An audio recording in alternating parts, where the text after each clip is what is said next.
This is my nephew who's a piper in Skye. Oh, Yeah, he can sing the piper. Johnny.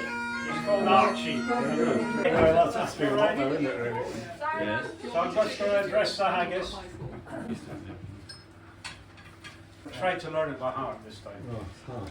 Fair fa your honest sunsy face, great chief to know the pudding race. Aboon the ma you tak your place, page tripe or fair. Weel are you worthy o' a grace as lungs may ham. The groaning chincher there you fill, your hardies like a distant hill.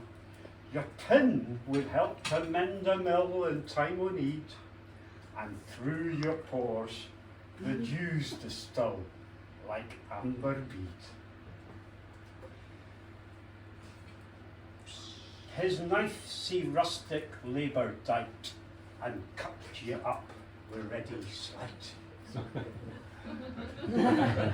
Trenching trenching your gushing entrails bright like bonny ditch, and then, oh, what a glorious sight! Warm reeking, rich.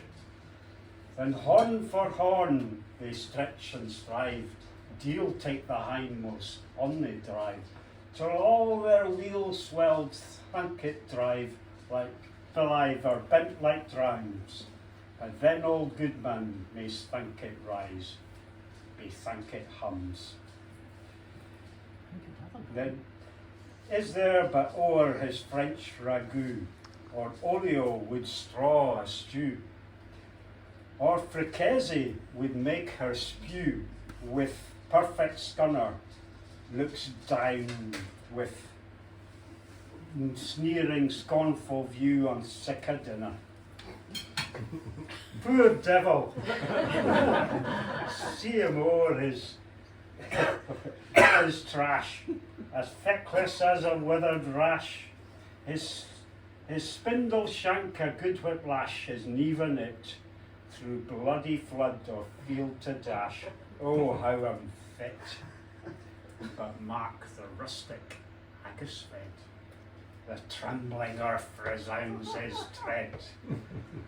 Clap in his wally neve and knit, he'll mak it whistle, and legs and arms and head will sned like taps o' thistle. Your powers wha mark mankind your care, and dish 'em out their bill of fare. Old Scotland wants nae skinking ware in jops and luggies, but if you wish her grateful prayer, gie her a haggis.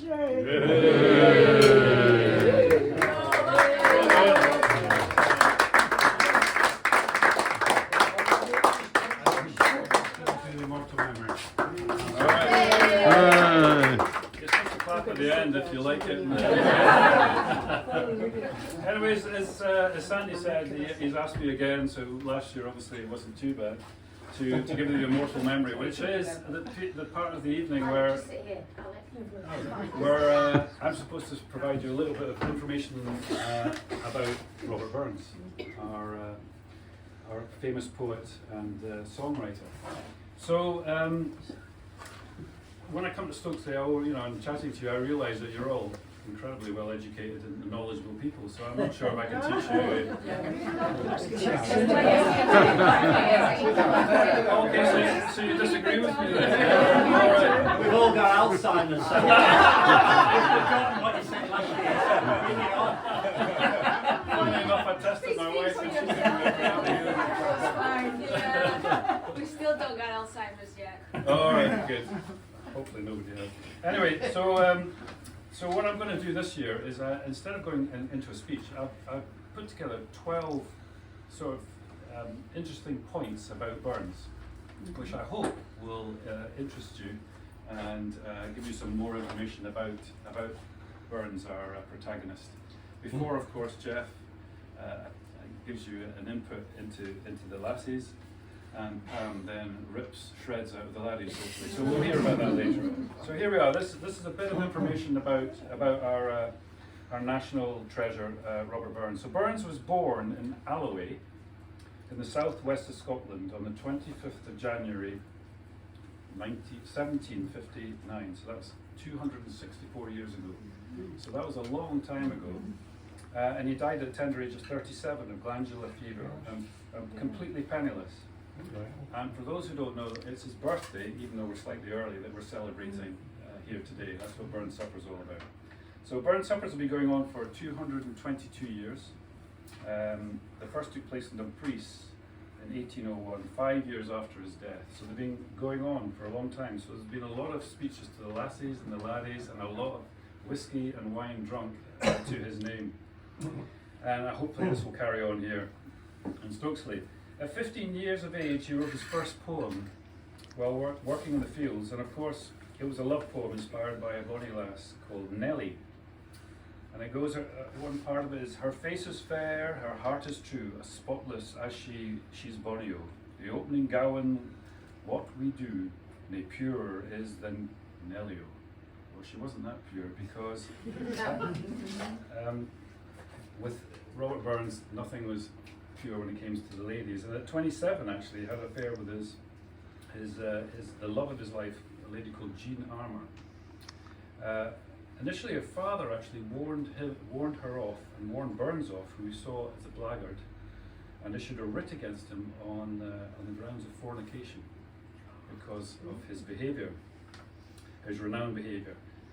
Rabbie was, however, a hit with the lasses, and he went on to father 12 children, 4 ladies. So he's quite a busy man. Spent 9 of them to Jean, and the last one, Maxwell Burns, was born on the day of his funeral.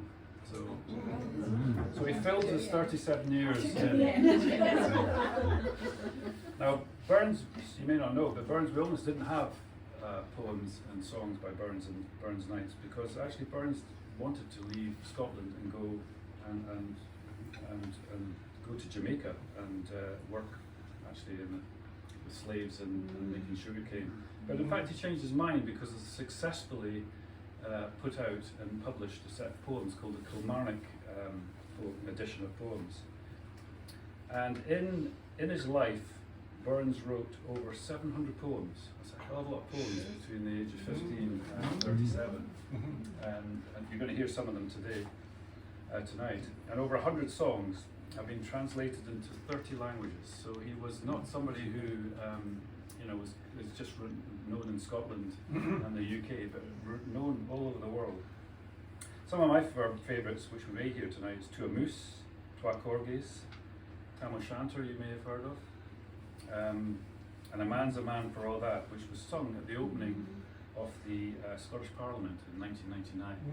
So he was still having an effect on the political front. His most famous song is, you probably all sung, Auld Lang Syne, which he confirmed with the Guinness Book of Records as the third most sung song ever. After, of course, Happy Birthday being one of them. So we can sing that twice. What's the other one? And there's Jolly, for he's a jolly good fellow. Good question. Good that you're listening. And the cheap seats in the back there. Seats at the back. You're trying to get brownie points. He was also a big enough name, which actually surprised me, that in the 1960s, so not very long ago, he was the first face to appear on a commemorative bottle of Coca-Cola. So if you've got a bottle of that, keep it, because it'll be worth a bloody fortune. He's renowned to have inspired many leading lights as well, including Martin Luther King, Winston Churchill, Abraham Lincoln, Michael Jackson. Seemingly Thriller was inspired by Tam O'Shanter. Those who remember my rendition of Tam O'Shanter last year, anybody remember that? No. Obviously it wasn't a very good rendition.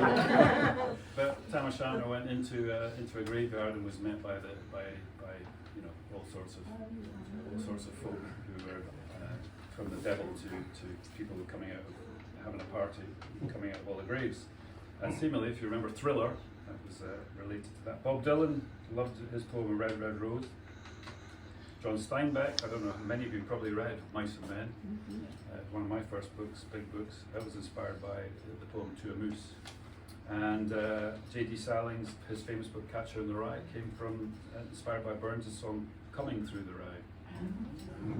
Does anybody know that one? No. Okay. I was going to ask somebody to sing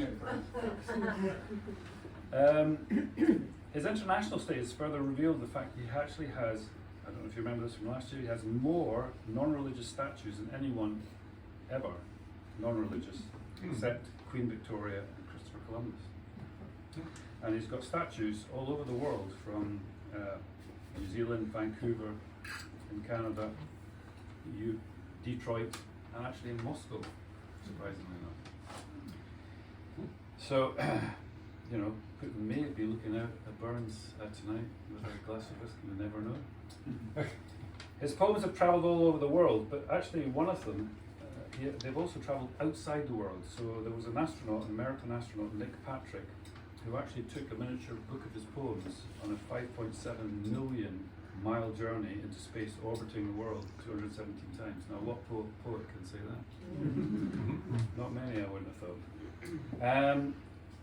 And he was also voted, this is my last point, he was voted the greatest Scot in 2009, beating William Wallace, Robert the Bruce, people that you've probably heard of, Alexander Fleming, obviously penicillin, and of course Nicola Sturgeon. And many more. So you must agree, Burns actually was a very, very special person. He was actually a superstar in his time. He did have many weaknesses, especially his weakness for the fair sex and also the demon alcohol. But you know, he was a man with all the weaknesses that men have. But his works were inspirational. They live on, you know, even today and into the future. And what I would love to do is ask you to stand up and toast his immortal memory. So, to Robert Burns. His immortal memory. All his girlfriends. Cheers. I've got an enviable task of giving the toast to the lasses after Chris's very interesting, immortal speech about the immortal memory. And as Chris has said, Rabbi Burns loved the lasses. I didn't realise he'd had that many children though, with his wife, should I say. So he was always interested in, you know, the life of the ladies. So what I thought I'd do is look at all the great women that have come on in recent years since the evolution. Women have got the vote. Many years.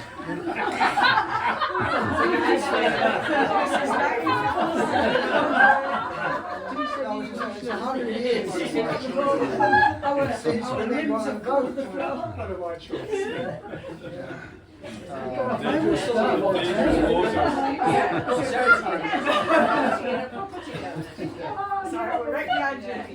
Before this, women were non-people. They were the property of their husbands. Thanks for pointing that out. Now, as he wrote a little ditty called Green Grow the Rashes O, and the last two lines gives away his love. The sweetest hours that e'er I spent among the lasses. So what I'll do now is go over this list of famous great women now, but also what I'm going to do is look at the great men who are behind them.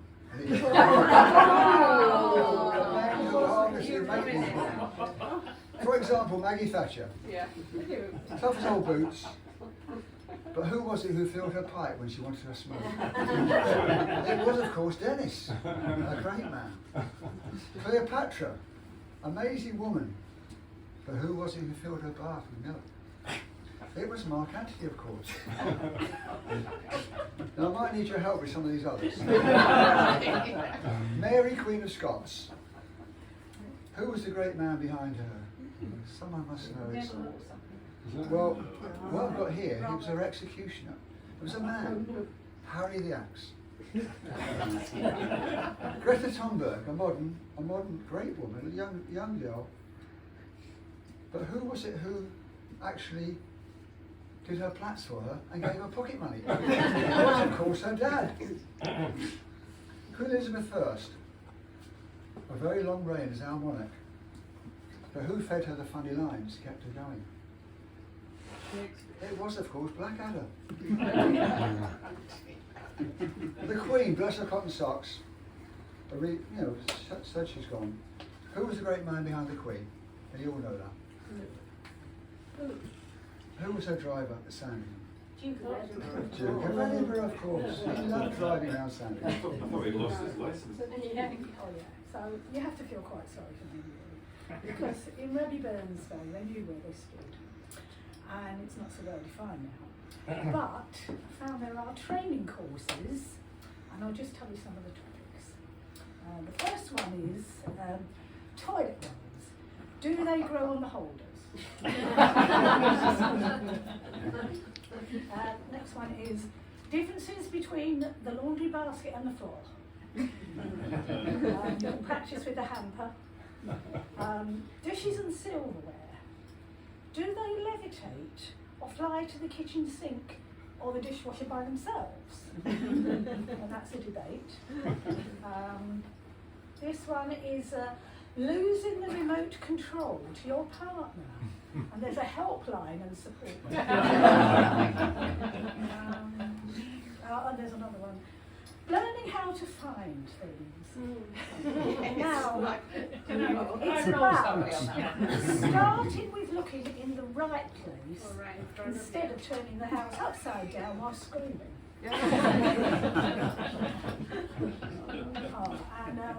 Could go on. I'll just do a few more. Empty milk cartons. Do they belong in the fridge or the bin?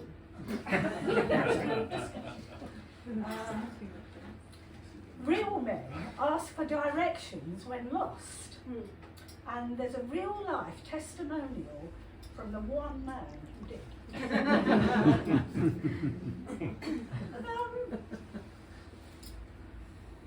Is it genetically impossible to sit quietly as your partner parallel parks?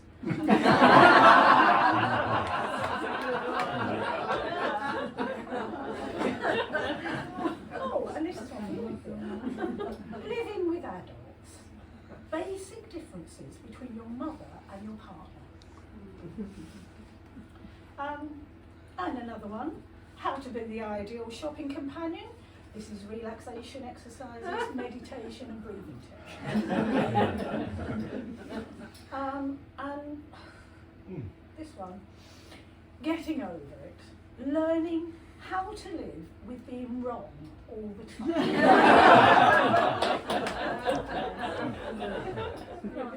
But the dreams you can't afford. So don't get married, girls, for men are all the same. They just use you when they need you.